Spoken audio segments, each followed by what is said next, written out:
Today I want to begin a series of videos about the tactics of Satan. I want to take a closer look into the tactics that Satan uses. As I began to study the tactics of Satan, I began to realize that it is revealed to us in Genesis just how Satan operates and how he comes to deceive man and do his deceitful works. And I want to go to Genesis chapter 3, and I want to read verses 1 through 6. Now the serpent was more subtle than any beast of the field which the Lord God had made. And he said unto the woman, Yea, hath God said, Ye shall not eat of every tree of the garden? And the woman said unto the serpent, We may eat of the fruit of the trees of the garden. But the fruit of the tree which is in the midst of the garden, God hath said, Ye shall not eat of it, neither shall ye touch it, lest you die. And the serpent said unto the woman, Ye shall not surely die. For God doth know that in the day ye eat thereof, then your eyes shall be opened, and ye shall be as gods, knowing good and evil. And the woman saw that the tree was good for food, and that it was pleasant to the eyes, and a tree to be desired to make one wise. She took of the fruit thereof, and did eat, and gave also unto her husband with her, and he did eat. So I want to break this down and take a closer look, because I feel like it is so important to understand what is in these verses. So if we look at the first verse, and we see that the serpent is described in a very particular way. It says that he was more subtle than any of the beasts of the field which the Lord God had created.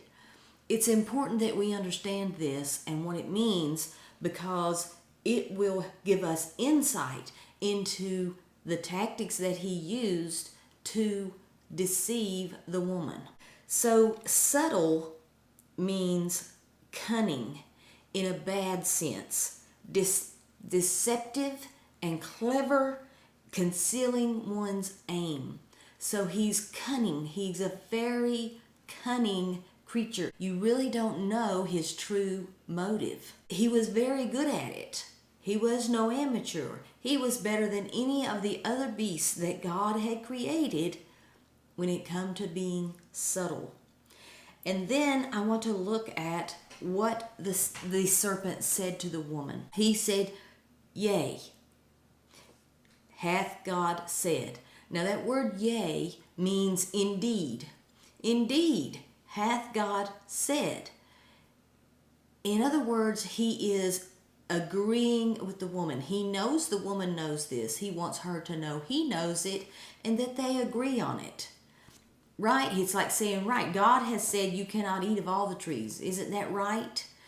That's what the devil is doing. He's getting her to agree with him, giving her a false sense of agreement, that he is in agreement with her. Now they have a common truth.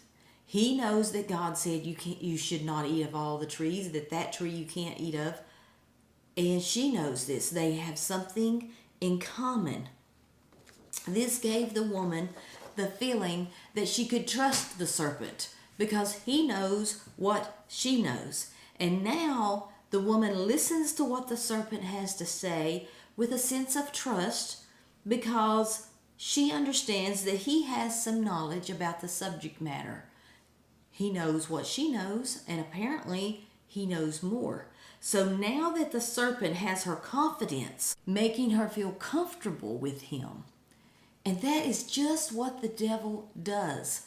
That is his main beginning tactic. First, he is going to make you feel comfortable with him. You see, we all know this, but sometimes we just don't think about it outright.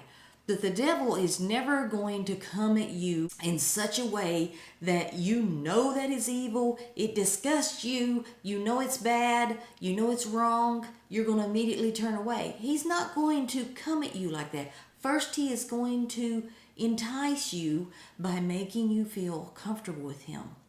Oh, it's really not that bad. Well, it has good intentions. You know, he can do this through many things to make us feel comfortable with the things that go against God, but really not that bad, right? Like maybe the movie that we watched didn't have that much foul language in it, only a little, right? And so you start to get comfortable with a little foul language or a little content that is not appropriate to be looking at, and you start to be comfortable with that because they throw enough good in there to make you feel good. And you start to feel good when you're feeling good as you watch that movie that's really not appropriate, and then they throw in the things that normally would make you feel disgusted and bad, but because you feel good about the good content, you're willing to overlook the other. It's a type of conditioning. He conditions our mind. He conditions us to accept the bad things that he wants us to swallow by first making us comfortable, and he does that by throwing out the good things that he knows we are going to agree with. That is his first tactic. That is the first thing that he is going to do. He is going to make you feel comfortable with a situation, and then after you feel comfortable and he believes he has gained your trust, he will throw out the bait. So the next thing the serpent says after the woman agreed with him and said, yes, that's what God said. That's what he said indeed. That's what he said. Then the serpent says, ye shall not surely die. So he implies to her that he knows more than she knows, that God didn't tell her everything. And so now the woman is even more interested in what the serpent has to say, because obviously he knows something. He knew that they weren't supposed to eat of that tree, that God had told them not to. And she had felt that agreement with him and already had that sense of trust. And he's like, ye shall not surely die. So she's thinking, well, he knows something I don't know. So next, he gives her information that is mingled with truth and something, a little added something. It's not that what he said wasn't true, but what he said built a doubt inside of her, initiated doubt inside of her that God really had her best interest in mind.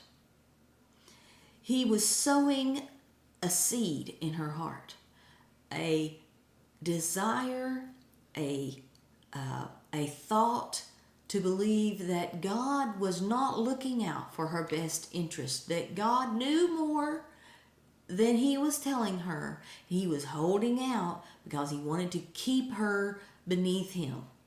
And that's what the devil did. He planted that seed in her.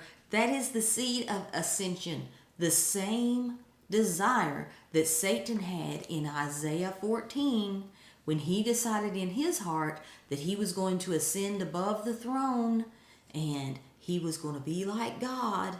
He wanted her. That's what it said. That let's read that again. It's in my other video. If you haven't watched that one, you might want to watch that one before we go into this deeper dive of Satan's tactics. Isaiah 14 and 13. For thou hast said in thine heart, I will ascend into heaven. I will exalt my throne above the stars of God. I will sit also upon the mount of the congregation in the sides of the earth. I will ascend above the heights of the clouds. I will be like the Most High. That's what he said.